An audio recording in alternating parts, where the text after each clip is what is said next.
I had been involved with VCSQI in various capacities, maybe over the past 15 years ago. And I was always a little bit envious of how good they were at collecting data and using that data to drive change. I would go to their meetings and I would just see this wonderful array of, gosh, you could tell how your hospital was doing with blood product transfusions after CABG or AKI or all these other kinds of things. So we approached VCSQI with a pretty big ask, and that was, can you help us develop a unified STEMI database? And they said, yes, we probably can. Now, there were going to be a lot of different challenges there. I'm not the most IT savvy guy in the world. I really appreciate those patient folks at VCSQI explaining the same things to me over and over again. So I'm going to give you kind of a dumbed down slide. There's more to this than meets the eye. But this is our data aggregation model.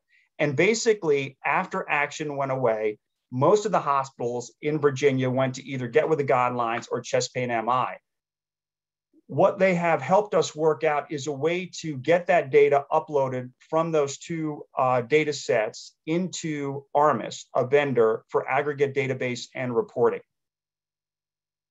And we also figured if we were going to do this, because this was still kind of a proof of concept when we got this started, I'll tell you where we are now, we weren't going to get all the bells and whistles that we got in action. So we settled on 5 different measures that we thought were going to be the most impactful if we were going to try to continue to drive change in the STEMI world.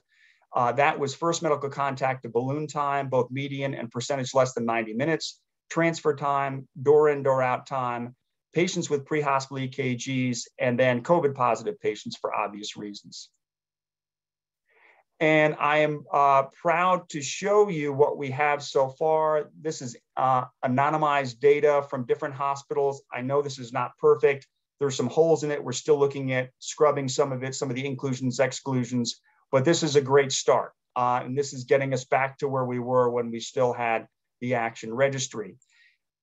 This is chest pain MI here, which is much more granular and is really kind of scrubbed by this point, ready for prime time. I just show this to say that a lot of these measures still look pretty good according to chest pain MI.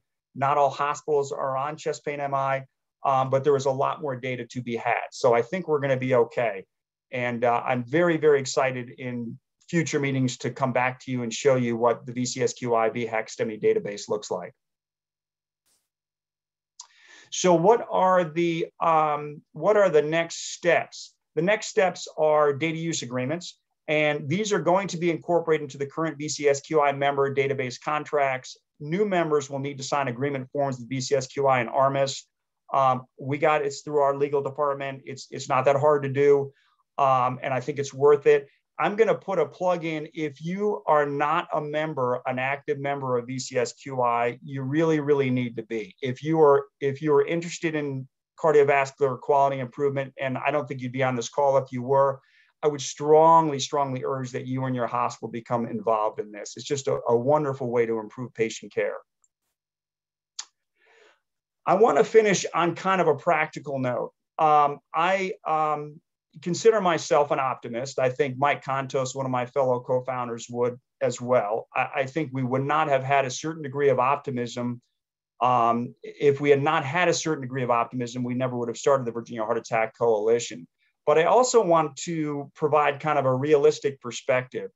I think a lot of us have been around quality improvement for a long time, have been around healthcare for a long time, and we've all seen what I call the kind of flavor of the month things come and go. You know, we've all been a party to things that start with a lot of enthusiasm, a lot of fanfare, and then within a year or two, you're like, whatever happened to that? Are we supposed to be having meetings for that and that sort of thing? I personally am very, very excited about the Cardiogenic Shock Initiative. I think the time has come. I think we have a tremendous slate of experts and leaders behind this that you'll hear from tonight.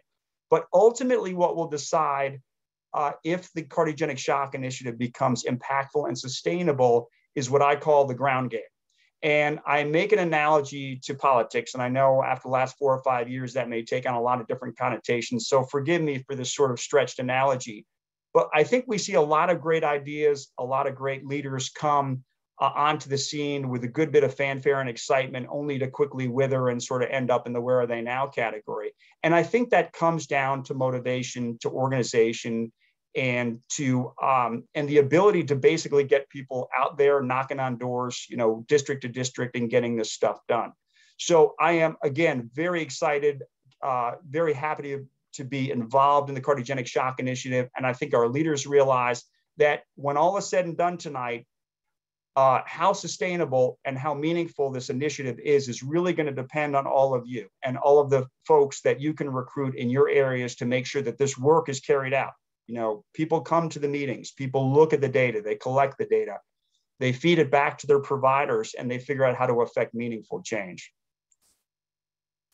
Just a quick sneak preview of what VHAC is going to be working on next. We're going to be partnering with Dr. Jack Perkins, who's an ER physician at Carilion, who has founded a wonderful organization called Compress and Shock, which is dedicated to teaching the public CPR and AED use, and also to work with legislatures to make AEDs more accessible and affordable. So stay tuned, that is coming. If you're interested, if you want to know more, reach out to myself or any of the other members on this call to find out more about VHAC and the Cardiogenic Shock Initiative and VCSQI. You can follow us on Twitter, on Facebook, and on our website. And with that, again, I want to thank all the leaders, all the participants on this call. I want to turn this over now to a stellar group of shock experts that are going to give us a fascinating set of presentations on shock.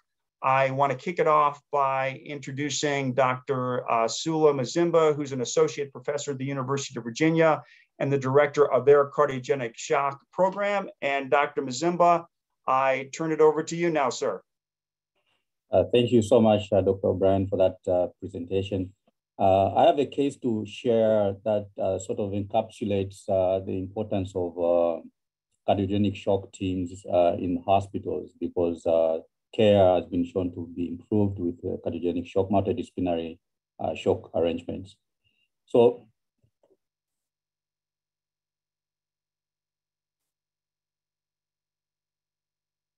I have no conflicts to declare.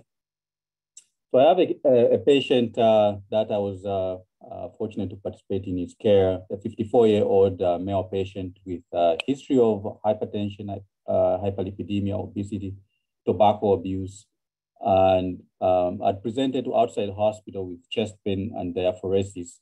He underwent PCI to the RCA. He had acute MI, STEMI, and underwent PCI with drug-eluting stent placement to the RCA. Post-PCI, he had left arm weakness and stroke tremors related, and he had underwent mechanical thrombectomy with good recovery of function. Unfortunately, he left AMA from outside hospital, went home, and of course, there was questionable adherence to antiplatelet therapy. He presented to UVA with, basically after his neighbors found his house was on fire, he was extricated by the EMS. And during that period of encounter, he complained of chest pain, diaphoresis, and the EKG showed, as you can see here, ST elevation, and came to the ED. In the ED, he was convalescent and complaining of chest pain. And while he was in the ED, he went into VT and was cardioverted multiple times with some rounds or 4 rounds of CPR while I was in the ED. He was urgently taken to the cath lab, and within 90 minutes underwent a long procedure with PCI of the right coronary artery. He had stent thrombosis. On physical examination, he was, of course, intubated when we saw him, mechanical breath sounds, and really elevated JVP with with no extremity edema.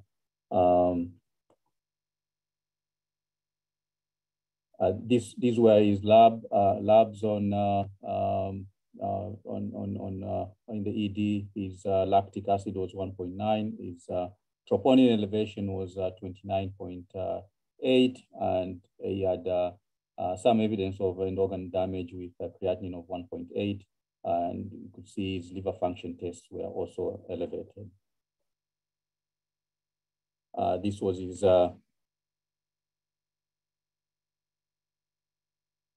if this will play.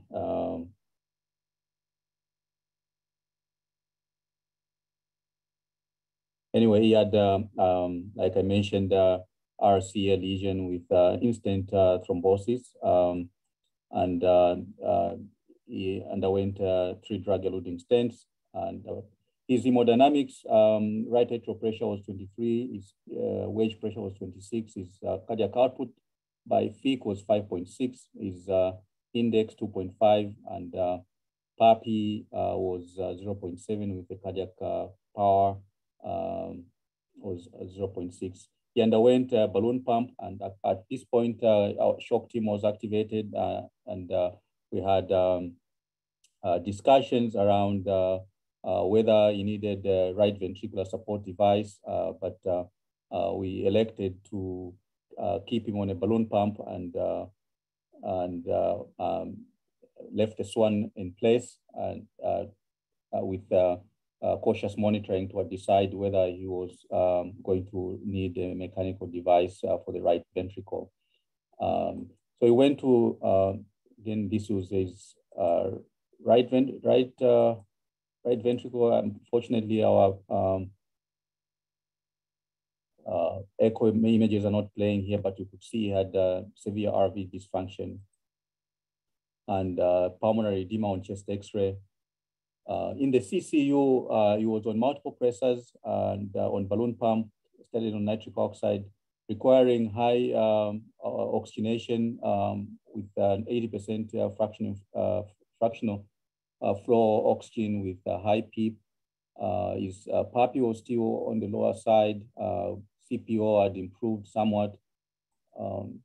And we continued to struggle with diuresing him. He was initiated on CRT. And we discussed the risks and benefits of ECMO at this point within a multidisciplinary fashion, but elected to delay initiating ECMO because of his thermal injury to the lungs, and continued with just inotropic support. We were also reassured that his RV function had improved. He underwent aggressive pulmonary bronchoscopy, toilet, treated for pneumonia, and over the subsequent weeks, he had been eventually weaned off a vent as well as pressors. So this case highlights how complex these patients can be with cardiogenic shock with multi-organ system failure. And in this case, highlights really the importance of multi-system management. And so Dr. Tehrani will be giving the next talk on the state of cardiogenic shock in the Commonwealth. Dr. Tehrani is the cath lab director at Inova, and at this point, I'd like to invite Dr. Tehrani. Thank you very much, Dr. Mazimba. That was an outstanding presentation, and it highlights the importance of systems of care approach to managing cardiogenic shock. So the next couple of minutes here, I just want to talk about what we know about shock here in the Commonwealth. Am I able to control? So I know, what do we know about shock? You know, the outcomes in shock have been have been suboptimal now for more than 2 decades. Since the seminal shock trial, more than 22 years ago, in which we learned that a coronary revascularization beats medical therapy, as you can see, we really haven't made much headway in outcomes with shock. And that includes some of the most recent contemporary studies, which show that short-term outcomes in shock is really a flip of the coin. It's about a 50-50 chance of these patients leaving the hospital and surviving to 30 days. And this is a disease process that we've all seen is complex. It's multifactorial. It involves multiple end organs as a consequence of this disease process, and it's metabolic and it's inflammatory. And over a very short period of time, minutes and hours, not days or weeks, patients progress down a proverbial death spiral in which they ultimately develop severe metabolic compromise and organ dysfunction. And as we've seen, they ultimately die. And the temporal trends and incidence and outcomes is consistent. To the left is data that was just published about a few weeks ago in the Journal of American Heart Association over a 15-year period from the nationwide readmission database. And as you can see here, the number of hospitalizations attributable to cardiogenic shock have tripled over the last 3 years. And what's interesting to note, and today we'll be talking about AMI shock, but there is the forgotten phenotype, which is heart failure shock. And these patients now, if you look at the most recent contemporary registries from the Cardiac Critical Care Trials Network, the Cardiogenic Shock Working Group, German data, and elsewhere around the country, you'll see that they are actually now the majority of shock patients. To the right, and this is data from the National Inpatient Database that was published by the group out of Germany. And as you can see here, mortality in these patients continues to remain over 50%. And as you can see, there is some trends and variability around the use of mechanical circulatory support. There was a bit of a dip, as you can see, around 2012. That's when the IABP Shock 2 study was published, and that confirmed what we had known for a long time, was that balloon pumps are no better than medical therapy in patients with acute myocardial infarction complicated by cardiogenic shock. And there are significant variations in expertise and management in the care of these patients. This was data that was just published a few months ago from the European Journal of Heart Failure, again, looking at the National Readmission Database, and looked at hospitals that were classified as level 1 hub centers, those that have LVAD, ECMO, transplant capabilities, and spoke hospitals, those that may not have a cath lab or may have a cath lab with PCI and balloon pump capabilities. And as you can see, there's significant variations in multiple areas, not only with regard to length of stay, cost, procedures, but ultimately, as you'll see here, mortality. And as you can see, that also spread across revascularization strategies, MCS, and something as simple as a right heart catheterization, where it may not be used as frequently in spoke hospitals to inform hemodynamic assessment and follow-on care. So what do we know about shock in the Commonwealth? As Dr. O'Brien mentioned, we have data from the regions, and a lot of this has been garnered by experts here at VCSQI and through the ARMIS database. And so I wanted to share with you 4 quarters worth of data. Now, if you look at some of the most recent registries around the country, they say that cardiogenic shock complicates somewhere between 3 to 12% of AMIs. And as you can see here, this is just 4 quarters of data from last year until the second quarter of this year, and it's around 2%. About a third of them were non-STEMIs, so they were not all STEMIs. About 5% of them were late presenters, and by definition, meaning 12 hours from the onset of symptoms, and about 15% of them had cardiac arrest. And as we know, cardiac arrest, when complicating cardiogenic shock, only increases morbidity and mortalities at least 2 or 3-fold. About 2/3 of them, if not more, were on pressors, and 2/3 had multivessel disease. And this data has been borne out in multiple registries and important clinical trials, such as the culprit shock trial. Now, when you look at the data across the regions, as you'll see here, what we've learned thus far from culprit shock and other studies is that perhaps opening the culprit artery may be better than opening up all lesions in the setting of AMI shock, mostly due to reductions in renal failure. But as you'll see here, there are variations across the state. There's also variations across the state regarding median door to balloon times. We know that very few of these patients will go to emergency CABG, given how sick they are and given their high operative mortality. And as you can see here, again, the balloon pump, when you look at it across the entire state, it represents the plurality, it represents the plurality of all devices, and about a little over 40% are Impella. And as you can see here, ECMO and CPS are less than 10%. Now, what we know is that mortality is suboptimal. As you can see here, across this period of time, mortality still hovers close to 35%. These patients are also at increased risk for other morbidities and sequelae, including major bleeding and vascular complications, which, if you look across all data across the United States, is around 15%. These patients are also at increased risk for stroke. They will develop acute kidney injury, and many times they will go on to dialysis. And these patients ultimately do worse than those without dialysis. And as you can see here, these patients have long hospital lengths of stay, and that obviously translates into increased resource utilization and costs. Now, what is not captured? As we've learned now from the American College of Cardiology, Interventional Cardiology Council, and other papers that are coming out, is that going to a hospital to be taken care of for cardiogenic shock should really be tiered in the sense of what level of support and expertise can centers provide. Ultimately, we're all part of the community. We all collaborate together, and inter-hospital collaboration and decision making is critical. But we know that there are those that have full complement of resources, including around the clock 24/7 CICU care. There are those that may have only a cath lab with perhaps balloon pump capability, and those that are standalone. But that data is not captured. We're also learning now that being able to risk stratify patients with shock is critically important. There's a SCI shock definition that Dr. Dave Barron, my colleague, will talk about in a bit. But again, that's also not captured. We also don't have a lot of data around invasive hemodynamics and metabolic markers. We also don't have data regarding other signs of end organ dysfunction. And one of the things that there clearly remains gaps in knowledge is around quality of life and neurologic outcomes. These patients may leave the hospital, but at 30 days, 6 months to a year, what is their quality of life? And last, and probably equally as important, and this data should hopefully come out soon and we'll learn more about, is what is the intermediate and long-term outcomes? Beyond 30 days, there's very little data around long-term outcomes and shock. In fact, the last data that was published on this was 1 year data from the IABP Shock 2 study.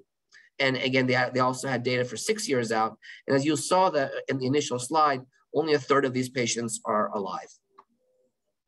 So in order to answer some of these questions that remain, we decided to put forth a survey. And here's a couple of the questions that we asked, and sites around the state responded. Does your institution have a shock team?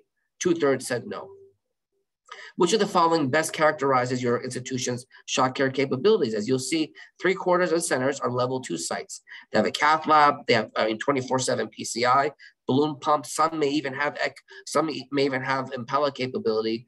But again, these are the majority of the sites. Only about 1 in 5 centers are what we would classify as level 1 centers. Which of the following best characterizes your institution's utilization of PA catheters? As you can see here, it's all over the place. What best describes your hospital's ICU capabilities? As you can see here, only about half of sites have closed ICUs with either dedicated cardiac intensive care or cardiology and critical care management. And these are patients that really require dedicated care. And ultimately, does your institution have protocols to wean and to escalate devices? The majority said no. So we've learned from a number of data that's been put around the country, from Henry Ford, from Utah, from Toronto, and our site at Inova, that having protocols with team-based care can improve outcomes. Our hope is that with this initiative, under the aegis and support of the VCSQI, ACC, and VHAC, we can really bring together thought leaders from across the state and the different regions, put together standardized protocols, identify champions across the state to help at least develop localized shock teams, and really have a robust work group within the VCSQI to facilitate something as simple as regionalized systems of care, inter-hospital collaboration, optimizing EMS transport times, and really facilitating the highest level of shock care. Thank you very much. And with that, I'm going to turn the speakership over to my good friend and colleague, Dr. Dave Barron, System Director for Advanced Heart Failure and Transplant at Centennial Norfolk Hospital and lead author of the SCI Shock Classification System. Thank you, Benim. It is really, truly a pleasure to be here tonight.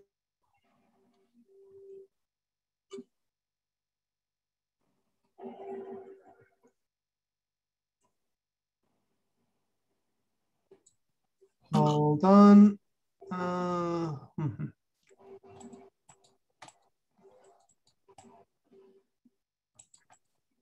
Sorry, my computer is giving me fits. No, that's not the view. Okay, there we are. Okay, so all shock is not the same. Speaking a common language, what we're going to talk to you about is basically the idea.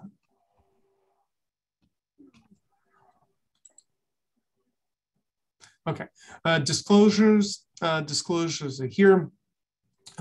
Worked for a variety of different companies and doing consulting work. So what do we know? What we know is this, that myocardial infarction, shock has been bad, and that has not changed for a long period of time. This goes back to one of the very early publications when the Killip classification was invented. This is by Killip and Kimball back at Cornell in New York City in 1967. And you could see back then, the first 250 cases. In the beginning, the mortality of cardiogenic shock was 69%. And in the second group, instead of getting better, probably get even sicker patients, 85% death rate. And this is the Killip classification. You can look in your attention to D, cardiogenic shock, which was defined as hypotension with a low blood pressure and evidence of peripheral vasoconstriction, oliguria, cyanosis, diaphoresis, oftentimes pulmonary edema. You'd think that we would have really progressed from that point of view. Certainly from 67 to 1999, we would get very sophisticated, but that's not really the case. We know that shock remains terrible, and we all know the landmark shock trial.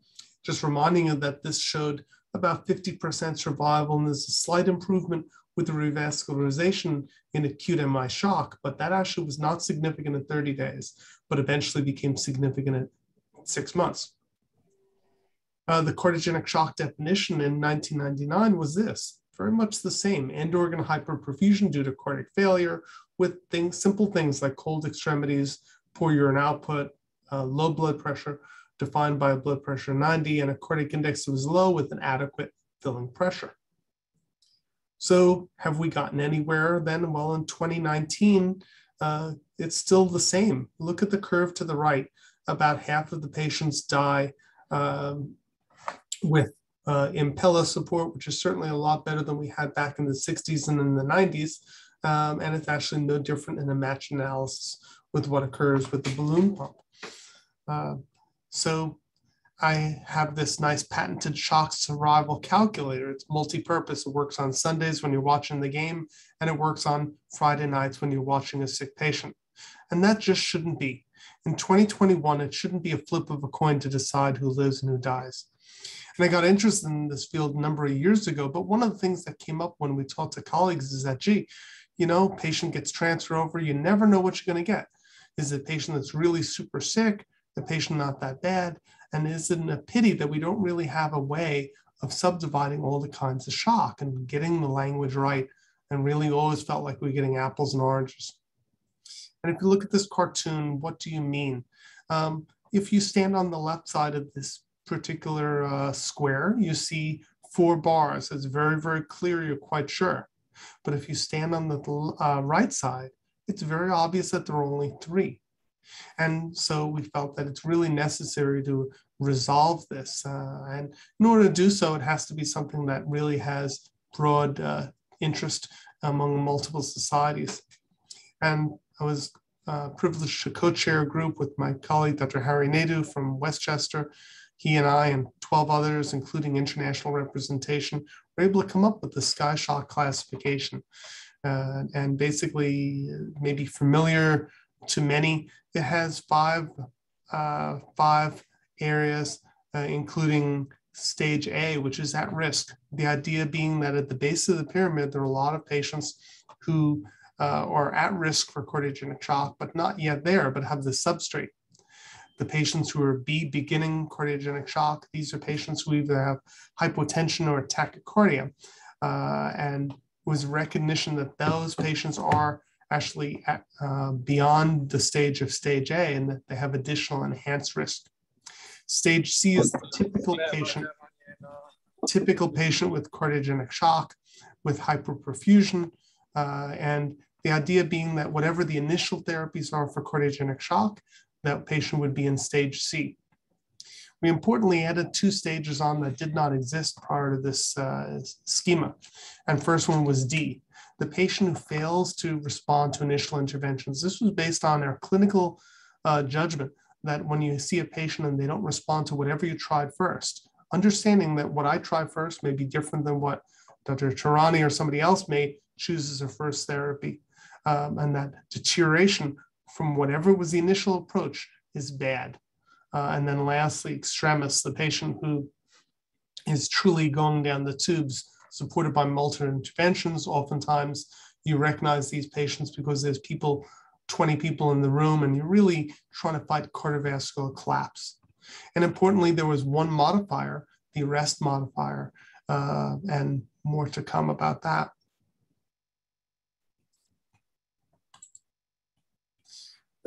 This has been really gratifying because since its publication in May of 2019, it was really rapidly picked up. The first paper was from my colleague, Dr. Jenser from Mayo Clinic. He and I collaborated, and we described more than 10,000 patients at Mayo Clinic. But then beyond then, we've had other groups, including those in Germany, those in Boston, and other countries as well, places where we've all looked to see if this simple classification works. One of the things that we debated when we were coming up with the classification is it too simple? Should it only apply to MI shock? Do we need physical exam? And the bottom line is we kept it simple, and that has been really robust and validated. So SCI shock classification in more than 15,000 patients actually does predict outcome. And each center, because it was the document points out the mix and match of physical exam, vital signs, drugs, devices. There are many ways to define the SCI shock classification for an individual patient. And that's by design, because we recognize that in some centers you may not have a SWAN.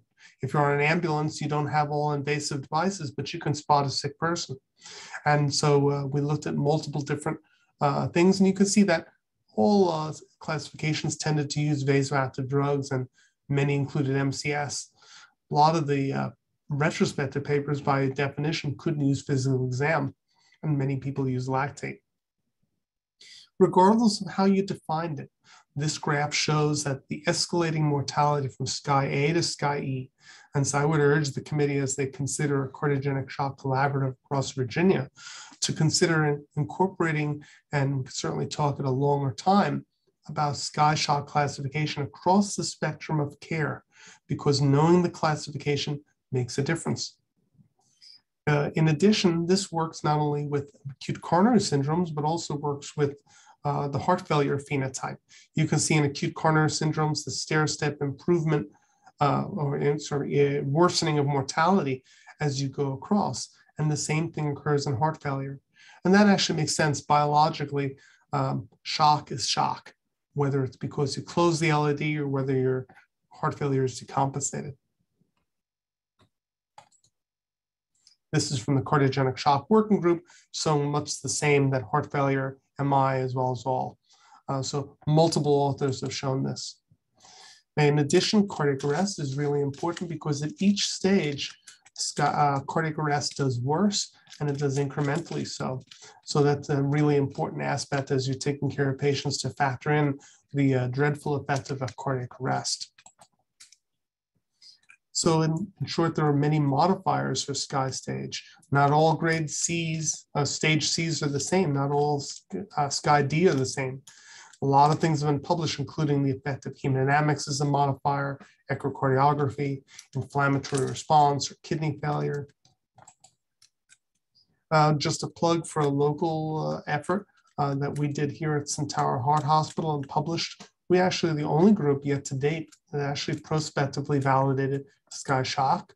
It's my colleague, Dr. Baudier, and shock coordinator, Kelly Stelling. We looked at 166 patients because we obviously had the classification. We're using it as soon as it was published. And the majority of our patients in our shock team we were called for were not in SCI A, of course, and most of them not in SCI B. The majority were C, D, and E. And this shows the long and short outcomes. The classification works. We prospectively assess sky stage on every shock team consult. We write it down, and then we take care of the patient, see what happens. You can see here that, in fact, if the patient was in sky B, their outcome was excellent.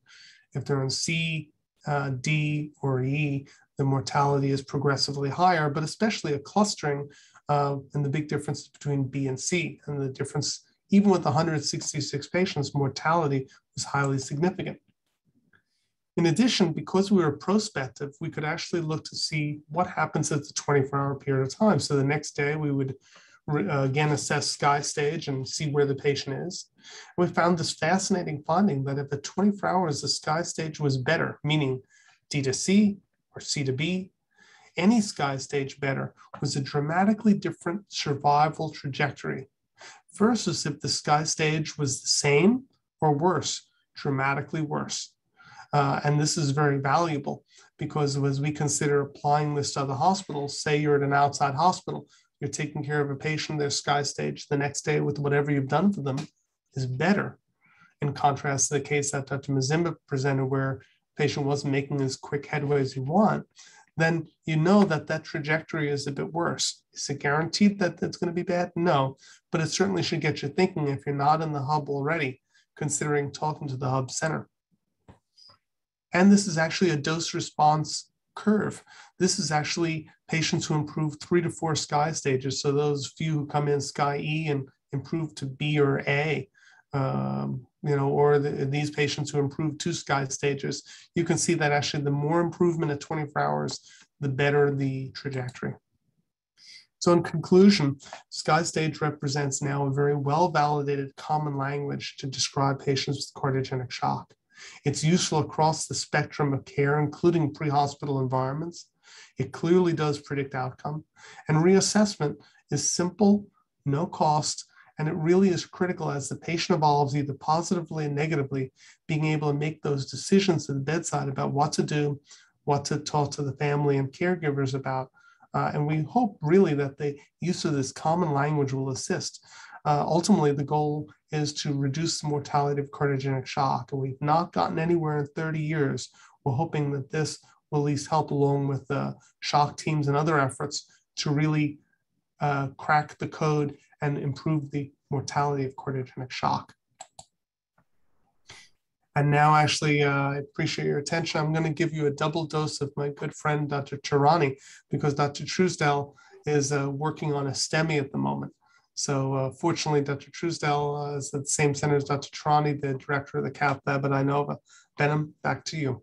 Thank you so much, Dr. Barron. That was an outstanding talk. As all of you know, in the last 2.5 years now, the Sky Shock classification system has really changed the way we think about shock and we talk about shock. And he and Dr. Barron and his colleagues will be putting forth a new update to the definition next month at the Sky Shock meeting. So please stay tuned. This is a very important meeting and a very important update. So on behalf of Alex Truesdell, my colleague, I'll be talking about shock protocols, shock teams, centers, and networks. Let me control that. So this is Dr. Truesdell's disclosures. So the objectives is, talking about the current state of affairs, where we stand with regard to shock protocols and teams, and more so centers and networks, taking it out into the community, talking briefly about our experience here over the last 5 years and the road ahead. So as we've all seen this figure, it was put out by Dr. Killip and Kimball more than, it was more than 50 years ago. They always talked about the golden hour of shock in which patients that initially came to the hospital on cardiogenic shock, they had, 50% mortality at 10 hours. But beyond that, as you can see here, more than 4 out of 5 patients ultimately expired. Fast forward now to 2017, when we had the culprit shock study. And as you can see here, mortality has really been about 50%, and it really has not moved forward. We really haven't had any major validated innovations since early revascularization. And now the time has come to really look at this disease process differently, use strong, validated, and contemporary definitions like Dr. Barron and his colleagues have put forward, and really develop a system-based approach across communities, across the state, like we have done with STEMI and cardiac arrest, to really move the needle forward with this time-dependent and lethal disease process. We know that there are significant variations in the management of shock. And these are papers that have come out now over the last couple of years. We saw data from the colleagues over at VHAC, in which they showed that there were significant disparities among different races, ethnicities, and sexes in patients with shock. There's been data that's come out showing that centers that do more LVADs may have better outcomes in shock than those that do less LVADs, the same as it pertains to VA ECMO. There was a really nice paper that came out 3 years ago looking at hospital variations, and then based on the size of the hospital, based on the volume, based on the amount of PCI and cabbage they offered. And there's also been data looking at level of care based on whether it's in the weekend, off hours, or on hours. We still really have not seen a consistent 24/7 level of shock care that we would like to see to try to at least break through some of these heterogeneities that currently exist. And really, when it comes down to building a shock team, as we talked about earlier, it's looking at it at the macroscopic level. So within a hospital, you develop a team, you develop a protocol, and that's great. And you're really, you're trying to improve outcomes. But really, we've seen that many of these patients that come to these level 1 centers are not coming directly to the emergency room. In fact, half of them are coming from the community, either at level 2 centers that may have, as I described, a cath lab with 24/7 primary PCI and balloon pump capability, or they may come from more rural centers, level 3 hospitals that do not have those capabilities, and all they are able to do is to stabilize the patient and to try to get them to where they need to be.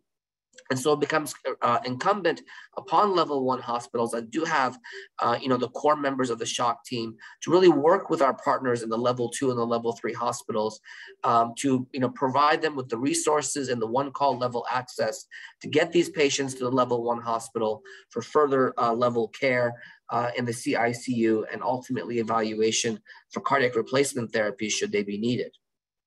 This is the protocol that we put forth here at the Inova Heart and Vascular Institute now more than 5 years ago. My good colleague, Dr. Carolyn Rosner, who will be talking later today, put together this slide.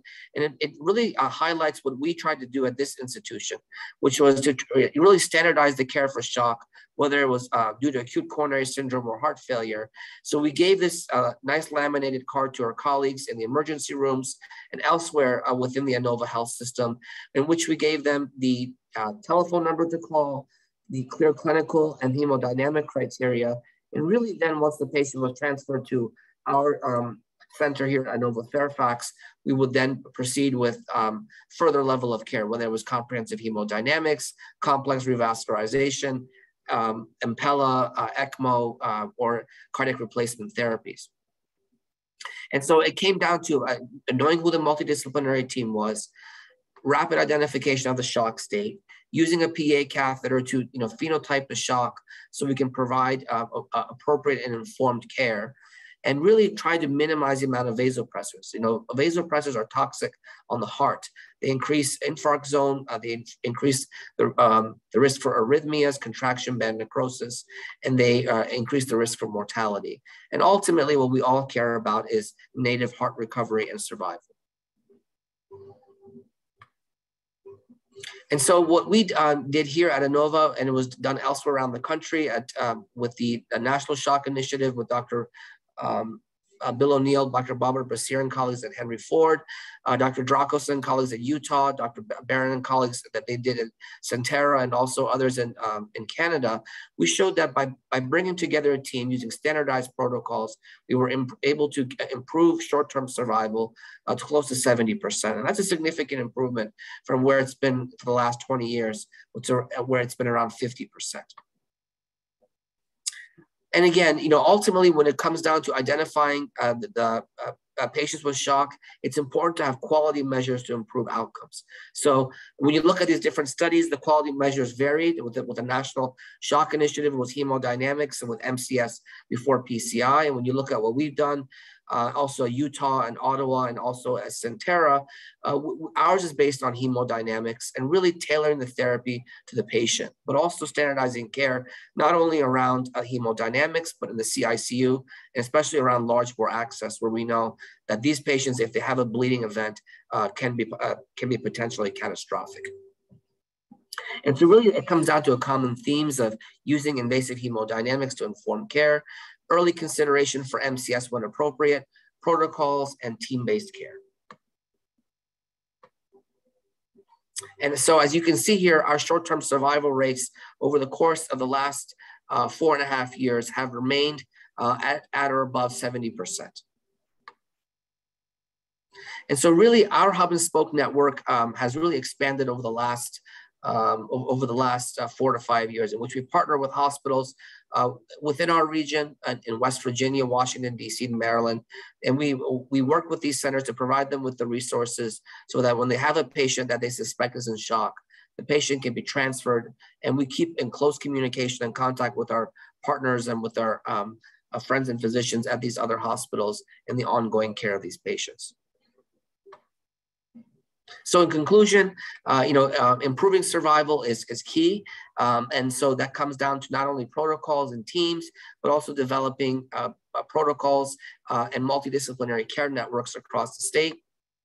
It's really important to take care of these patients in a similar manner, whether they are both acute myocardial infarction or heart failure complicated by cardiogenic shock. And the goal is to sustain the survival gains over a period of time and work with centers around the state so that everybody can work together in concert to have sustained improved outcomes in the care of this very frail and vulnerable patient population. And again, the key is to have this is to have similar protocols with consistent communication and partnership with all colleagues. And again, this talk would not be complete without a special thanks to all of our colleagues here at the Heart Institute, Dr. Spear and his team with cardiac surgery, with all the members of the cardiovascular OR, the intensive care units, the cardiac cath labs, and all the other team members that I have not mentioned, but we are very grateful for all your care. Thank you very much. And with that, I will turn this over to my good friend and colleague, Dr. Michael Contos from VCU. We'll talk about contemporary shock management in the CICU. Oh, thank you, Dr. Tarani. So the home, you'll see some similar themes throughout my talk as some of the other people have talked about. And one can,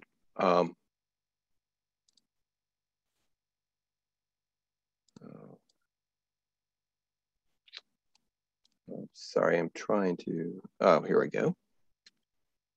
One key aspect of the cardiogenic shock patient is their home is going to be in the coronary ICU.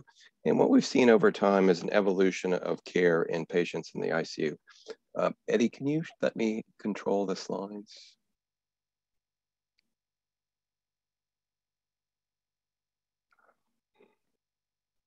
Okay.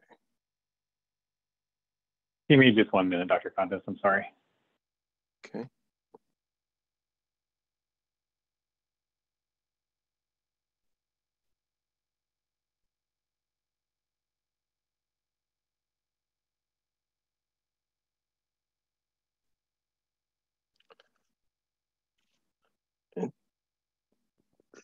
Just as background, I think all of us have presented some information that we've seen a change in patients in the coronary ICU. Okay, let's see.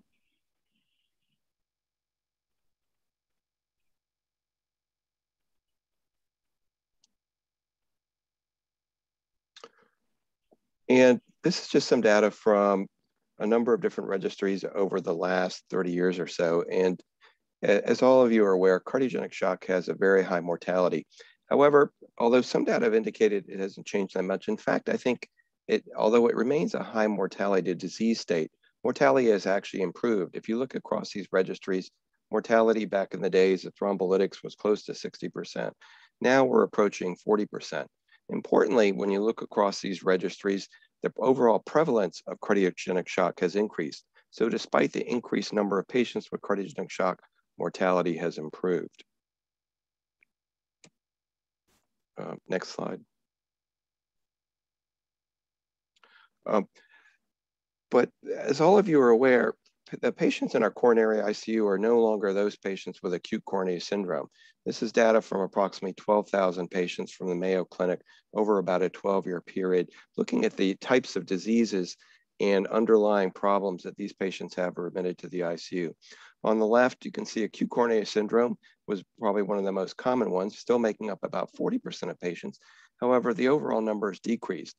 In contrast, the number of patients who had heart failure, shock, respiratory failure, and other major coronary, other disease states such as sepsis, and patients who had multi-organ failure and renal failure, all increased over that same 12-year time period, illustrating that these patients are incredibly getting sicker over time. Despite the increased prevalence of other disease states, acute coronary syndrome still represents the majority, the most common reason for admission to the CICU, although it only accounts for about a third of patients, looking at data from the Coronary Critical Care Trial Network, from data from approximately 3,000 patients from 14 centers. And you can see the overall incidence of other diseases such as heart failure and specifically shock make up a fair proportion of these patients. Concomitant with the increased severity of illness, we're seeing another more invasive type of treatment in these patients, with many patients requiring mechanical therapy, invasive hemodynamics, ongoing vasopressor or inotrope support, as well as mechanical circulatory support as well.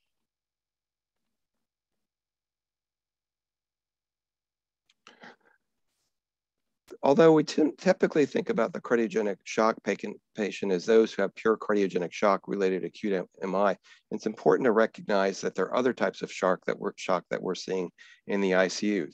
The overall breakdown, again, from the CCN trial network, cardiogenic was the majority of the patients, but there was a fair number of patients who had distributive, hypervolemic, or mixed shock. Although the definition has been inconsistently defined, mixed shock can be considered as those patients who have vasodilatory shock with a hemodynamic profile that still has low cardiac output with elevated filling pressures, but inappropriately low SVR. This is not uncommon, I think, in our patient population, in which our patients seem to be a mixture of shock from acute MI, acute on chronic systolic heart failure, and those patients who may have ongoing systolic dysfunction or recent non-STEMI now who have developed shock from a variety of other reasons, usually an infectious source. Importantly, the mortality in these patients remains high. It's approximately 30 to 40%, particularly when you look across overall hospital mortality and not just those mortality in the CICU. Although one can imagine the difficulty in performing randomized clinical trials in patients who present with cardiogenic shock, there have been a number of successful ones over the years that have helped to define what is useful and what may not be useful in these patients. For example, trials have defined that the use of specific vasopressors, such as norepinephrine, is preferred to dopamine in patients with cardiogenic shock because there's been an improved survival. More recently, the choice of inotropes, milrinone versus dobutamine, has often been controversial. At least these data from a recent trial that was published in New England Journal would indicate that both these drugs have similar safety profile. Importantly, to recognize in this, these were actually patients with stage B cardiogenic shock. So most of these patients were not hypotensive, but did require inotropic support due to low cardiac output. At least it does illustrate, at least to me, that both of them have a similar safety profile with and are reasonable to use in specific subsets of patients. In contrast, we now have data about mechanical support. As was presented earlier, intra-aortic balloon pump does not appear to have a significant survival advantage over medical therapy, and even upgrading to other types of mechanical support, at least compared to balloon pumps, did not offer a survival benefit either. I think if you take the European point of view, that would, based on this data, that mechanical support is not useful. However, I think one of the issues is, can we identify the appropriate patient? Data from Dr. Barron illustrated this nicely, and that's in patients who underwent balloon pump support. And you can see on the left, a number of patients who were non-responders to balloon pumps. But on the right, there were a significant number of patients who had a significant hemodynamic response, and in some cases had an improvement in cardiac output of over 3 liters with simple balloon pump support. So I think what these data illustrate to us that it's not just the mechanical support that makes the difference. It may be the sum total of care that is provided in the bundle. It also may be the timing of the type of device when it's placed in the individual patient that will help define overall outcomes. Well, based on the data I showed you earlier about the severity of illness in our coronary ICUs, about 10 years ago, the AHA came out with a scientific statement defining what they thought would be the appropriate levels of care based on our current staffing models of ICUs and hospitals across the United States. As presented earlier by Dr. Tarani, these are defined into 3 levels, level 1, 2, and 3. Level 1s are most of the tertiary care centers. They have access to all the advanced therapies, both mechanical support, as well as LVAD and surgical procedures and often transplantation programs. The staffing in this is usually much more, it's recommended to be much more intense with a cardiac intensivist or a cardiologist in concert with a non-interventionalist or general intensivist. I think many of our programs have gone to this in which we have specialized 24/7 attending responsibilities in our ICUs to help manage these critically ill patients. Level 2 hospitals are those that do have primary PCI capability, but in those patients who do become unstable, do have the ability to quickly transfer the patient out. While level 3, what I think would be considered most of our more rural hospitals are those hospitals who do not have interventional support and whom it is recommended that after initial stabilization, the patient be rapidly transferred to a level 1 or level 2 center for further, more appropriate high intensity care. How does this offer, does this more intense care offer benefit to the patient? This is data from Seoul, Korea, looking at approximately 2,400 patients who were admitted to their ICU over a 3-year period. They looked at it in a before and after type observational study in which the before was their ICUs were managed primarily by an individual cardiologist in concert with house staff, whereas in the high intensity staffing period, they now had a dedicated cardiac intensivist who helped to manage these patients. They found an overall significant reduction in both cardiovascular as well as non-cardiovascular death, as well as reduction in overall complications. More recently, just came out in the last 1 to 2 weeks, the benefit of a cardiogenic shock was also seen in patients presenting with cardiogenic shock. In this non-randomized study, looking at hospitals in the CCCTN network, approximately 24 hospitals, about half of them had a well-defined cardiogenic shock team. Overall, the use of pulmonary invasive treatment, such as pulmonary artery catheters on the left, as well as overall advanced mechanical support, was higher in those hospitals that had shock teams, and this was associated with a significant reduction in overall mortality. I think what this tells me is that at least cardiogenic shock team is not a one and done process. This is something that takes place both at the time of initial evaluation of the patient, but it's important to have your teams in place in the ICU where you have your critical care team helping to manage these patients throughout their course of care. To conclude, I think we all recognize that CICU patients have become sicker overall. They have multiple cardiac as well as non-cardiac illnesses and morbidities that increase their overall mortality. Patients in these patients, although has improved, still remains unacceptably high, and further information on data that helps to inform and improve outcomes is desperately needed.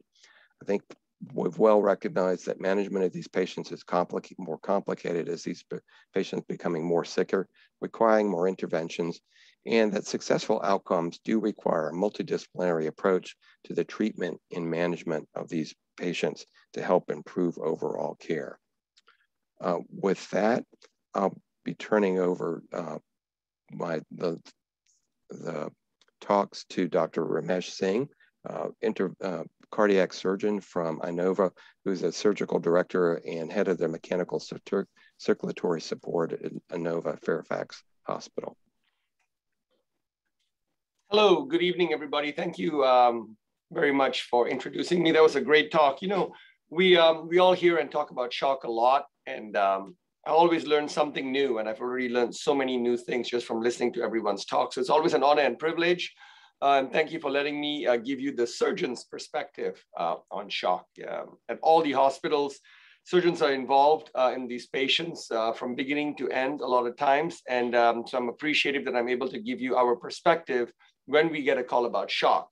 Now, there's a lot that goes into thinking of what to do with a shock patient, as everyone's already alluded to. So rather than repeating and going through a lot of the same things, I'm going to use my time to be succinct specifically about a surgeon's perspective. In other words, the technical perspective of cardiogenic shock.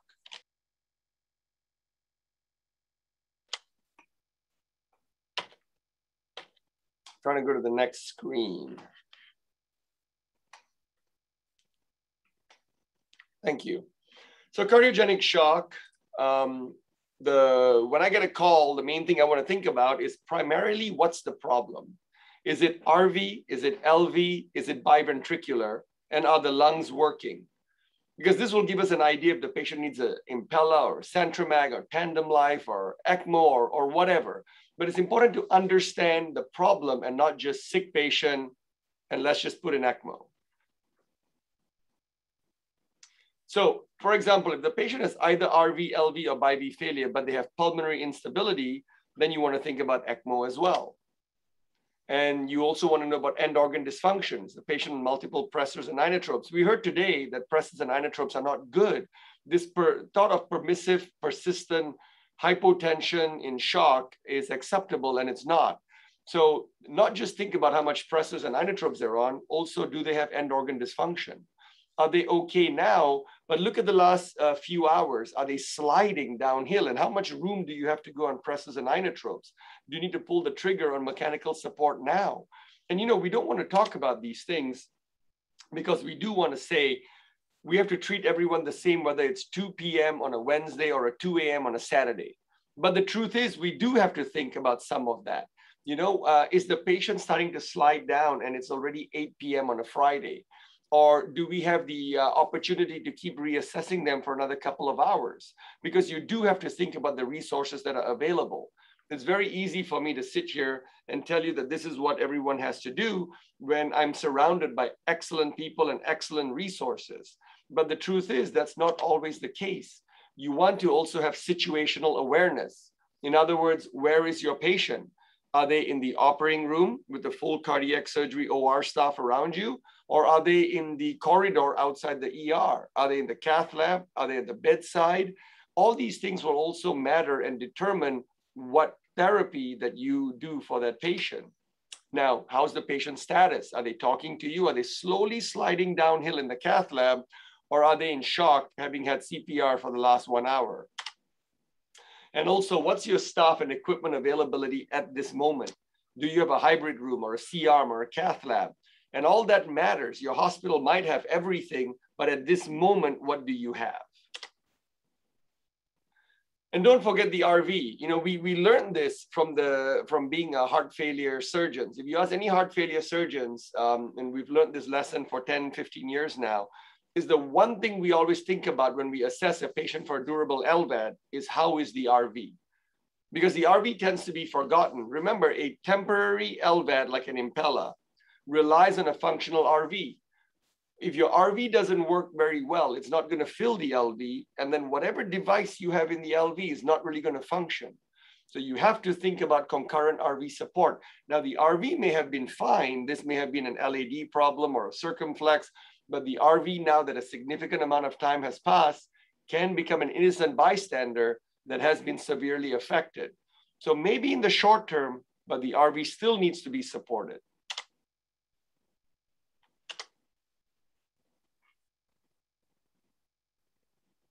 And remember, not all mechanical circulatory support are equal or created equal. There are pulsatile devices, axial devices, continuous devices. The devices that can work anywhere. There are devices that work on the left heart, on the right heart. They're extracorporeal, intracorporeal. And in some ways, some of this doesn't matter. but in some ways it does. It matters on what, do the patient have a peripheral vascular disease? What are the sizes of these catheters? Where are you going to put it? What is your access? Who can take care of them? Can I transport them? What do I have with me right now? So all these things matter, and it matters that you understand what you have and what the indications are. LV unloading is going to be the last thing I'm going to leave you with. This is a very important concept and very important to know. It does reduce in-hospital mortality. But there are different approaches, all with relevant roles. There are also different techniques. There's surgical techniques, percutaneous techniques, and dedicated devices. It is very important to think about LV unloading and not just get a sick patient and put them on ECMO. ECMO can actually make the problem worse. ECMO can make your left ventricle worse. Maybe you wanted to recover this left ventricle, but now with increased afterload on ECMO, which is the opposite of a balloon pump, you're going to get reduced myocardial oxygen supply and going to make that infarct even worse. Worse yet, this could lead to hemorrhagic pulmonary edema, and now you have multi-organ failure from ECMO. So be very thoughtful about LV unloading. An institutional policy should be developed. And we know there are higher rates of bridging, such as with recovery with LV unloading. And lastly, I'm going to leave you with this slide. Sometimes we have to think a little bit above and rise about 30,000 feet above sea level and look at the whole situation. Yes, the patient's in shock. Yes, I know where we are. I have situational awareness. Where are we headed with this problem? And sometimes you can't decide at that moment, and there's dust in the air, and no one will fault you for dealing with the problem as it happens. But you will be faulted for persisting with the problem when you know that there is no good bridge. So always ask yourself, what is the end goal here? What am I bridging this patient with the mechanical circulatory support to? Is it a bridge to a bridge? Is it a bridge to a transplant? Is it a bridge to recovery? And have realistic expectations. Like I said, no one expects you to know all this in the heat of the moment, but these are always thoughts you need to have at the back of your mind. You know, this is what people think of surgeons, right? What Mark Twain said, to a man with a hammer, everything looks like a nail. So to a surgeon with cannulas and ECMO circuit, you know, everyone's going to get this. But really, I'd like to think that we've evolved more into this, what Patch Adams said. If you treat a disease, you win, you lose. But if you treat a person, I guarantee you, you will always win no matter what. So when you look at the situation, don't just look at the immediate problem at hand, but treat the patient as a whole, which ultimately is why we went into medicine to begin with. Thank you.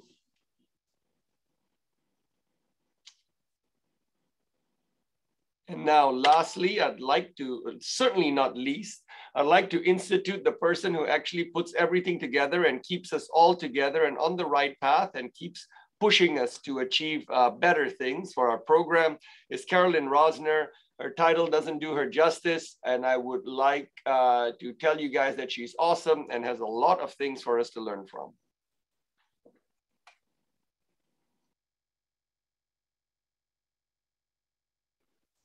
Thank you, Ramesh, and I will pay you afterwards, and it is a pleasure and privilege to work with these fantastic teams.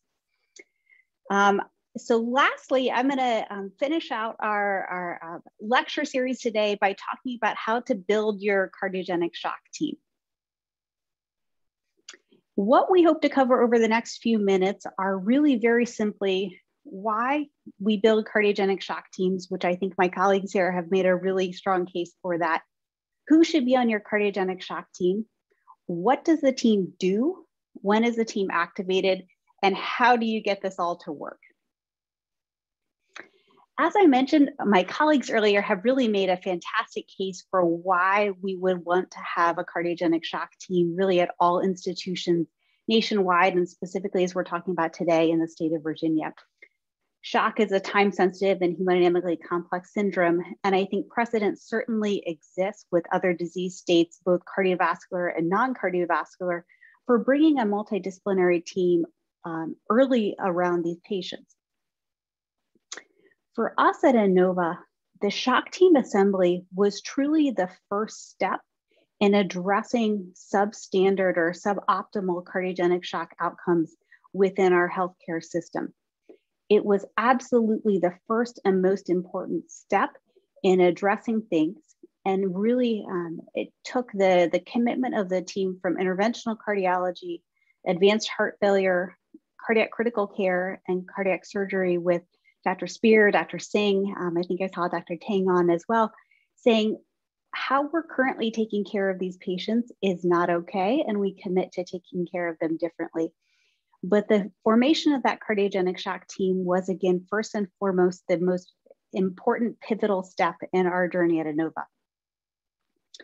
Well, why did we put together a shock team at our local institution? Again, my colleagues have shared really national data around why a shock team should exist. Why locally did we feel like a shock team was important?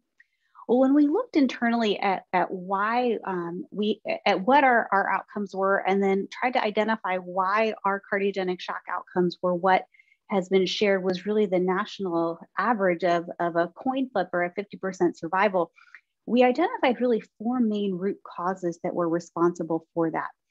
And of the interventions that we did, putting a cardiogenic shock team together was specifically to address a problem we saw of fractured care, where cardiogenic shock patients would come in and maybe the interventional cardiologist would be called, and then a day or a few days later, a cardiac surgeon would be called if they were continuing to deteriorate. Maybe the advanced heart failure team would be called if we thought this patient would benefit from getting an LVAD or a transplant. And at some point, they might end up in the CICU, or maybe they started there, but it was not a coordinated effort. So our team came together and said, we want to change how we take care of cardiogenic shock, and we want to improve this fractured care. Who is on the shock team? So the shock team is a multidisciplinary team that is dedicated to optimizing the care of shock patients. That's something we keep first and foremost in our site as what our goal is as a team. It involves those key team members, as described earlier, who seek to rapidly identify and coordinate the care and facilitate early transfer to the CICU or the cath lab. When our shock team is activated, the team seeks to answer really 4 main things. First and foremost, is the criteria met for a diagnosis of cardiogenic shock? Do we have enough of an index of suspicion that the patient actually has cardiogenic shock? Next, are there any absolute contraindications to escalation of treatment or any reason why we shouldn't be taking care or escalating the care of this patient? Third, as we've had to really think about over the last year and a half, do we have the resources to take care of this patient's anticipated need? Do we have a CICU bed? Do we have a mechanical circulatory support device? And do we have the staff to care for them? And then for patients who are transferring in outside of our institution, is the patient stable for transfer? It's really important that we know, both internally and externally, as Dr. Tarani shared, when to activate the shock team. We wanted to be really clear for all providers throughout the area to know when the shock team should be activated. It's not enough that they know the number and that we have a team, they need to know when to use the team. And so using very clear clinical and hemodynamic criteria, hopefully providers everywhere can know when to activate the team. Lastly, how do you get the shock team to work? Well, I think first and foremost, it's commitment every single day from all the team members to say, what we do matters, these patients matter, and we are all in this together. What you see here is a tip of the spear of our cardiogenic shock team. And I smile every time I look at this picture of this collage, because what you see here are physician leaders who've committed to take care of cardiogenic shock patients. What you see as well are administrators, our research coordinator, our access coordinator, who make sure that there's coordinated efforts to get the team members on the call and to get the patients to the right place. It's fantastic to see our nursing leaders and hospital administrators and physicians, advanced practice providers, research coordinators, everybody really come around the care of these patients. What you see our physicians holding up there, 164 for us over the last 4 years, is the lives that have been saved as a result of this cardiogenic shock team and initiative. These are patients who would not have been able to leave the hospital if this team didn't come together every day to take great care of them.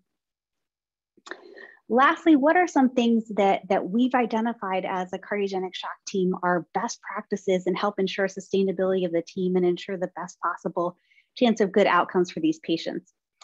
And what these are really kind of the converse of the challenges that we identified 5 years ago internally. So we facilitate early shock activation with the clear criteria that I showed. We review every single case as a team. We say, did we do a good job? Did our process work? Did we follow our process? What was the outcome? And is there any way we could do better? We seek also to improve access to care. As I mentioned, we have a one-call activation. We track and record all the phone calls. We track our time from activation to admission. And we ask centers who transfer to us, how did that go? Were there any challenges? Were there any barriers? We seek to maximize coordination in shock care, again, with a case review, with timely communication. And as Dr. Barron shared earlier, really utilizing this universal language. We use SKY classification as well in describing all of our shock patients, as well as rely on the CPO and PAPI to describe the phenotypes of shock and whether what we're doing for therapies is working or not. And then lastly, increasing the standardization of shock care, tracking all the cases, using order sets and developing infrastructure to ensure that patients who come in at 2 o'clock on Saturday morning get the same care as 2 o'clock on Tuesday afternoon. Order sets, standard communication, documentation, and order lists and things like that really help ensure that the whole team knows what's going on, that patients are easily tracked, and provide transparency and consistent review of both process and outcomes. It is truly a privilege to work with such a fantastic team, and thank you for the opportunity to talk just a little bit about that team. And I think now we have a panel discussion. Well, thank you very much, Carolyn, and all the colleagues before you that you really gave some outstanding talks today, this evening. This was really an informative session. We really enjoyed learning from everybody about this complex disease process. We want to spend the remainder of this symposium, the next 30 minutes, around a panel discussion and some really key questions that we want to ask the speakers, but also the audience. I have the good fortune of introducing my colleagues, Kayla Roberts from Valley Health in Winchester, and Dr. Toro Patel, who's an advanced cardiovascular imaging fellow at the University of Virginia, who will lead the questions. I will turn the questions over to them. Thank you, Dr. Tehrani. So Carolyn, first question is for you. What are potential challenges to implementing a multidisciplinary shock program at an institution?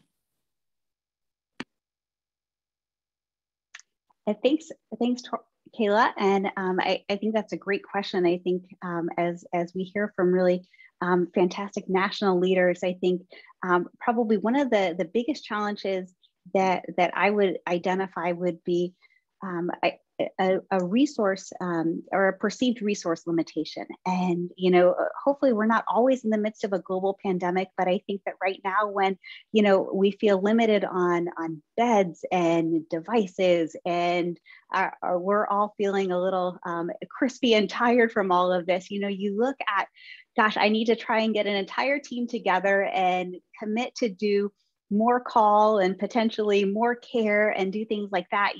It just feels like one more responsibility or thing to do. And I feel like, paramount in overcoming that is what I shared of getting, a core team of people who commit to it and identify it as a priority and have a clear goal and vision in mind. And that it doesn't have to look perfect. It doesn't have to be really this fantastic, phenomenal, beautiful program, but you have to have a team commitment and just a core group of people who have a commitment to doing things differently and wanting to improve the way that the patients are cared for. Thank you. Thank you, Dr. Tehrani, for the wonderful introduction. Dr. Contos, this question is for you. Who are the team members who are essential and need to be part of a level 1 cardiogenic shock team? That's a great question, and I think you will see some variability across. I think Carolyn well illustrated in her slide. The KICU team, I think, is critical. They're going to be the ones that are managing the day-to-day care of the individual patient. What we have in ours is, and I think as Carolyn pointed out, a number of other people. First, the transplant surgeon, I think, is important in these patients. They're going to be the ones that are, in many cases, deciding if the patient needs an LVAD. If the patient does need to get upgraded to ECMO support, they would be typically the ones that will be making that decision. We get our heart failure transplant providers involved right away as well, because as Dr. Singh noted, one of the things you want to know is what is your bailout strategy? What is your end goal? And for many of our patients who are coming in critically ill, particularly the younger patient, the first question is when they seem to be going downstream, are they an ECMO candidate? Are they and if so, are they an LVAD or transplant candidate? Because if they're not, then it does limit what your options are, and you may want to take some additional time in determining, do they need mechanical support? And if so, do I want to change that around a little bit depending on what I think my end games are? Our interventional colleagues are also involved, particularly when we're talking about balloon pump or Impella, and particularly for the acute MI patient. But the other members, I think we don't often think about it, but they're very important for our day-to-day management of our patients, are going to be our pharmacists, nutritional support, and obviously nursing care. You can't make these processes work without having all these people dedicated to improving care. And I think this is what's been seen, at least in those studies that show shock teams and intensive care management with an intensivist help. I think it's the dedication that it demonstrates that the unit has made a dedication to providing 24/7 care to that individual patient. Again, we can't always define that the patient's going to crash on a Monday morning or Wednesday afternoon. Typically, it does happen on the weekend, and having the same capability on the weekend as on the weekday is important for management of these patients. Thank you, Dr. Contos. This next question is for Dr. Truesdale, if he was able to join. If not, Dr. Tarani, if you wouldn't mind. Should all patients with cardiogenic shock be cared for or transferred to a level 1 center, or should there be a triage based on severity of cardiogenic shock and or candidacy for advanced therapies or futility? Hi, it's Alex Truesdale. Apologies for missing later. I had the 5:59 STEMI call, so I'm now done and patient is all settled.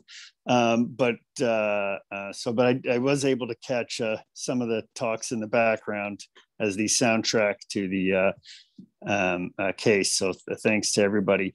I'm going to use the answer everybody loves, meaning which is it depends. So I think taking a step back, realistically, can everybody be treated in a full spectrum level 1 center with on-site VAD, transplant, et cetera, throughout the country? Of course not.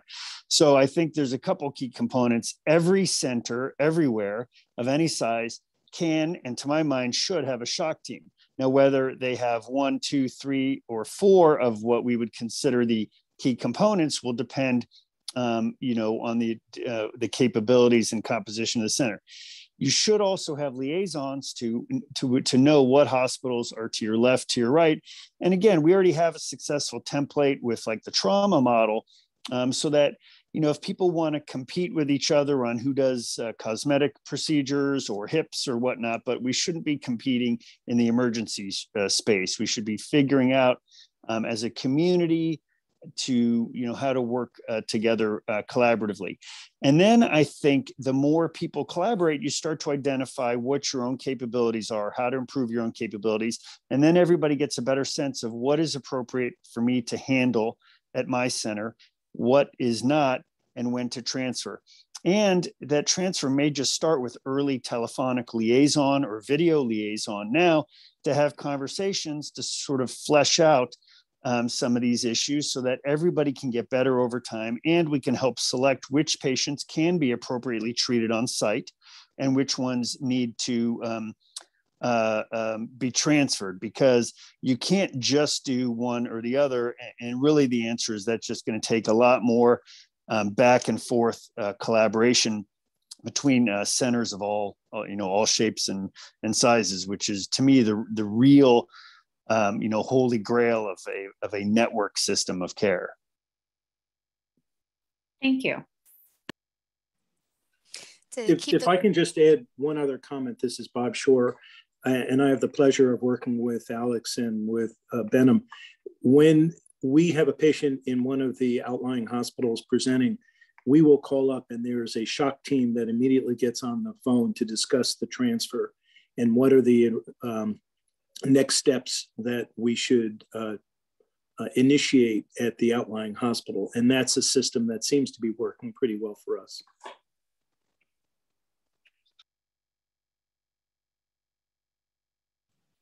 Thank you, Dr. Shore and Dr. Truesdell, for that insight.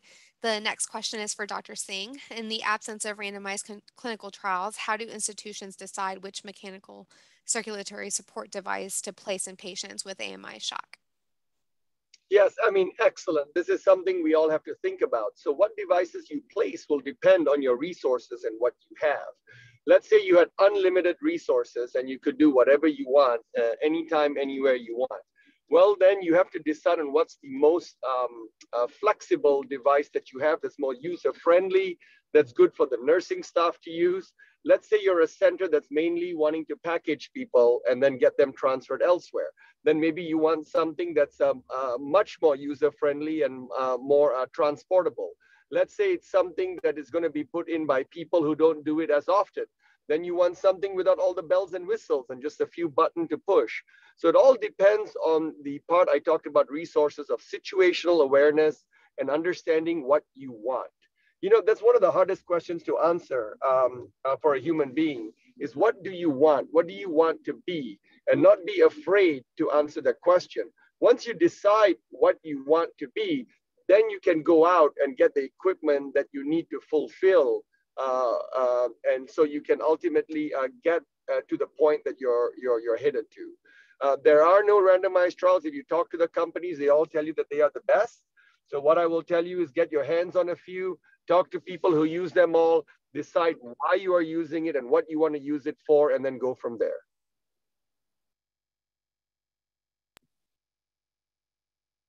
Thank you, Dr. Singh. The next question we have, and this is for the audience. So if you can please respond via chat, and then we can have the panel weigh in. In patients presenting with AMI shock to a level 2 center, should efforts be made to stabilize the patient with pressors and balloon pump and then transfer to a level 1 center? Or should more spoke centers be performing large bore access with Impellas prior to transfer? So we'll leave that open for about 30 seconds to a minute for people to respond in the chat.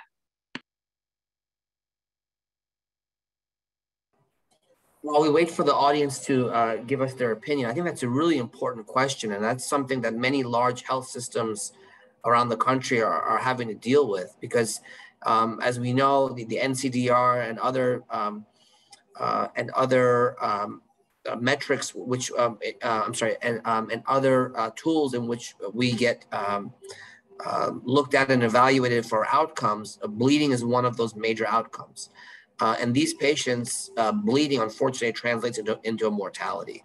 If they have a vascular complication with a device put in and there's a complication or a vascular or a bleeding complication, they don't do very well. And we've seen bleeding is around 25% in patients with large bore access. Vascular complications are north of 15%. Those are very powerful numbers that translate into very poor outcomes. And so I think one of the things that should be really incorporated into protocols at centers, especially that do a lot of large bore access, is to standardize the care using best practices, contemporary tools, ultrasound guided technique, using standardized pre-closure. And really when the time comes for these patients to have their device taken out, done in a controlled manner in the cath lab or in the cardiovascular OR where where there is the ability to be able to do it in a controlled manner. If bleeding happens, it's just a devastating consequence. And I think especially as we start to be scrutinized more closely for our outcomes, controlling and mitigating the risk for bleeding and vascular complications has to be very high on that list of agenda items. So it looks like we have a couple responses in the chat. They're all agreeing similarly, all around no Impella unless they're very facile in insertion, and they should be comfortable with large bore access. And I think it's my contour. So one other response to that, I would also say it depends on, not, comfort level is going to come with experience, and experience comes with volume. And the one issue I think, particularly with Impella, if you're not doing that many of them, or your center is fairly small, I think you're never going to get that comfort level. And these devices are, I think, moderately more complicated than a balloon pump. I think a balloon pump seems to be a reasonable option for most cath lab operators. It's fairly straightforward to put in. I think most interventionalists, when they go through their training, get a pretty good experience doing that. But if you don't have the volume to maintain the comfort level, I think you're going to be in trouble, as as Benham noted. I think this is where Dr. Barron's great work on reassessing the response to therapy and which direction your SKY score is going, or which direction the shocks is going is really important. And I think you should be able to tell pretty quickly whether the patient is able to be stabilized readily or needs to be escalated to a higher level of care. And I think it's great to see that borne out. And I think the serial reassessment that we've seen to be really important internally is another key piece to mention here. I just want to amplify a couple of those points. So one is that it's not even as simple as it seems, even if your site is comfortable putting the Impella in. One of the things people don't talk about, but I think many of us see, is that these darn things move. I can't get from the cath lab to the CCU without having to get an echo and look. And I don't know whether they do somersaults or what they do on the ambulances, but it's invariably, even if it's in perfect position at somewhere else, when they come, it can be all sorts of problems. I've seen Impellas, for example, where people forget to tighten the TUI, and it's not even as simple. Even if your operator is excellent, runs over and puts it in, transport of any of these devices is not easy. Balloon pump is pretty simple. It doesn't move much. Secondly, sometimes people are not aware that if you have a balloon pump, and they think, well, say that, for example, a person has a bad groin or has a hematoma in one groin, so, well, I only have one groin access site, and if I put a balloon pump in, I lose it. And that's not really true. It's pretty straightforward for most people that you can switch a balloon over a wire. Interestingly, it turned out it had never been published, so we published a little open access paper about exchanging balloon pumps. So if one needs methods to do it, it shows nice pictures in there. Just switching over a wire. Never a downside too for a balloon, because it's cheap. So if you put an Impella in and you need something else, you've blown a large budget. And especially if you develop a vascular complication, you may close doors. The balloon pump is pretty cheap. And if it doesn't work, I've had cases where we take it and either go to ECMO and then leave it as an afterload reduction device, or switch it right out to an Impella or a tandem heart, depending on what lab I'm working in and what time. So yeah, definitely don't be afraid. The other biggest thing is you have to warn your cath lab. Invariably, as soon as you get the access in, you hear the calling report. You tell them, hold on, back up the wagon, and we might be sitting for half an hour or more, making sure, which is really not comfortable. Cath labs used to, they're accomplished, something's done, they're moving out, and that's not the case when you have shock. Yeah, those are some really excellent points. I mean, we've seen the data from several years ago with trauma patients and septic patients in terms of how resource intensive they are with transferring them. You can only imagine how difficult it must be when you have a large bore device, 14 French, and a device that migrates, and you're putting them either on a helicopter or an ambulance. I think a lot of centers and a lot of networks are still really trying to figure out the best way to do it. But to date, look, most people will tell you that, the best strategy may just be to put the balloon pump in and get them to the level 1 center where the 24-hour, 7 days a week team that's there can then decide whether to escalate it or not. It's just one of those things that we have to deal with in a very sick and very, very complex patient population.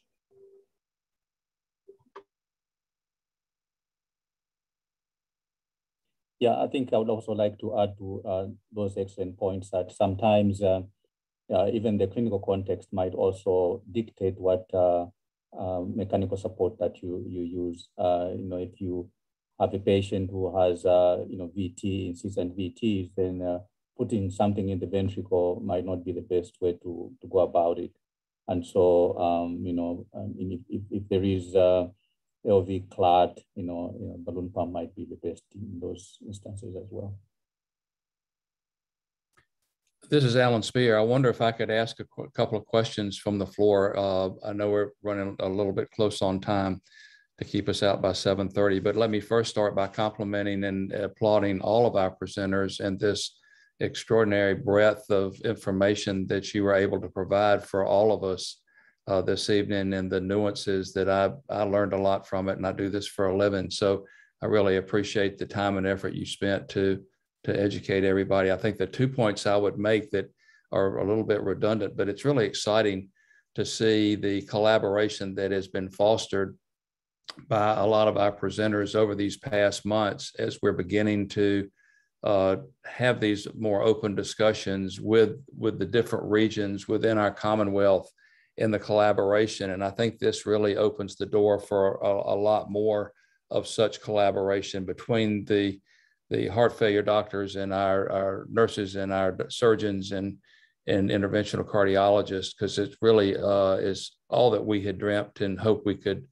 do. And the shock is just, I think, the beginning of this. And the second byproduct of the shock team that I've come to recognize is it's like the heart team that we had established on the TAVRs on steroids. The collaboration that has been fostered with our surgeons and our cardiologists, our heart failure doctors, and our intensivists and the nursing staff has become so standard now, and it's really eroded so many of the barriers that historically have been there. And we really are more and more just looking at each other, not what hat you wear, but just what the opinions have been. And it's been truly a great benefit that is all of us have appreciated and enjoyed. It's fun. The patients have been tragic, but it's been fun. I have a couple of questions, and Dr. Barron, I greatly appreciate the contributions you made over the Sky shock stage.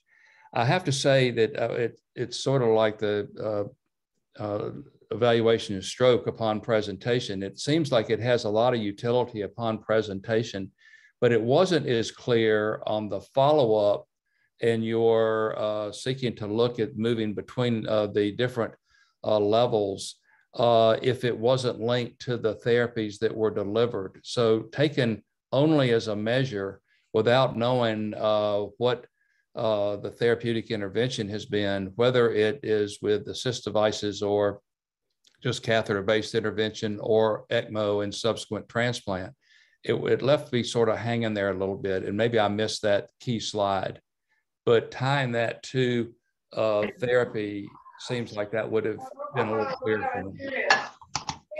Yes, indeed. So thank you. So, it's a full manuscript that's in CCI, and offline, if we connect by email, I'll be happy to send it to you. Interestingly, in that manuscript for the 166 patients, we looked at patients who were not supported, as well as ones who were supported with various devices. And one would think that, there'll be a certain device winner. But in fact, the answer is it didn't actually matter whether the patients got no device, or they got a balloon, or they got an Impella, or they got ECMO. Actually, the most important predictor of outcome was simply what was their Sky stage in the beginning, and how did they respond? And that probably fits with the randomized data that no one particular device is necessarily superior. So, and the reason why the original Sky document in 2019 didn't talk about the importance of serial observation is, quite honestly, we didn't know whether anybody would read the paper, would actually be validated and actually work. And so our experience came out of taking care of lots of patients. And when we looked at the data, said, gee, goodness sake, 166 patients, but we have something useful to comment on and say. We didn't need 1,000 to actually show that. But our goal was basically just to describe the language, and then everything else has been the work of a lot of folks who've taken the idea and run with it. I think that we'll learn more as large registries come together. Dr. Tarani and I and some others are working on some efforts on a 4-center registry, and more to come in the future as we really have a very granular level of detail about cardiogenic shock in the future. I think we'll continue to learn more. Thank you. And just my second question is to Dr. Tarani and perhaps Dr. Contos. Michael, you listed that the results with thrombolytics were pretty mediocre or poor with a 60% mortality. But I was struck with the level 3 institutions and just how sort of out in the ether that they must feel. I understand the standalone thrombolytic therapy, but is there any role in a level 3 center to give them it doesn't take any time, give them the thrombolytic and then package them up and transfer them? Has that improved at all our abilities for subsequent intervention, given the increased time it probably takes from a level 3? Or does it matter? Is it just the aspirin and get them out? Yeah, that's a great question. You know, the current ACC guidelines, AHA guidelines say if your ischemic time is going to be more than 120 minutes, then that's a time to give them TPA, and then to get them to the get them to the level 2 for the center or the level 1 center to get the intervention. Those patients, if it's going to be within 120 minutes, I think just giving them aspirin, heparin, and then per protocol, if you're going to load them up front with the P2Y12 agent, is probably the best way to go. But if it's going to be a center that's far out, or if there's inclement weather or concern about about the amount of time it'll take beyond 120 minutes, then that's probably the best time to give them the thrombolytic, get them to the higher level center, and then in 3 to 24 hours, decide when to do the actual angiogram. And in some cases, they'll get the thrombolytic. It'll be more than 120 minutes. They'll get there. They'll still have ST segment elevations. They'll still have ongoing chest pain. And then we have to, bite the bullet and do the angiogram, ideally with radial access. But that's kind of where the guidelines have stood now for the last 8 or 9 years. And there have not been any changes to that. I agree with that. Sorry. I would agree with that wholeheartedly. And that's one of the things that we really emphasize in VHAC. And there's still a lot of resistance. The primacy of primary PCI, which we all believe in, goes away somewhere between 110 and 120 minutes. So, and a lot of centers, if they don't track their transfer data, they don't know how slow they are. These are difficult patients sometimes to transfer over long distances. We have 2 non-PCI centers where TNK is written right into the protocol. No contraindications. They get TNK. Even if we think our system is great, it still takes us a long time to get them 60 or 70 miles. So we're working on that. But again, we still have a lot of resistance. Yeah, it's a great question. If you look at the guidelines, it would seem to indicate that thrombolytics are not all that useful in cardiogenic shock. But I think there is that patient group that you probably described that presents very early, and which you could actually get the artery open if you gave TNK, as opposed to waiting that 90 minutes to get them to the primary PCI center. I think, unfortunately, having the right staff that recognizes it and can address that on a systematic level can often be very difficult. And that's one of the reasons why we've gone to standard protocols. I think, as Pete indicated, if you know there's going to be a delay or you've tracked your times, TNK should be the upfront strategy, because in reality, it doesn't really take that long to give it. And I think only in these very few centers where you actually have an ambulance sitting there, are you going to have your door in, door out time within that time to treat them. So at least for our transfer patients in which there's any thought that there's going to be substantial delay, we recommend, and there's no contraindications, we recommend giving TNK at that point. Thank you.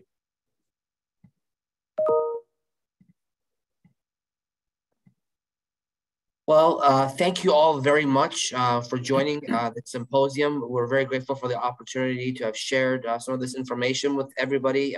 This is a very important initiative that we really want to get as many people involved as stakeholders from your hospitals, from your regions to participate.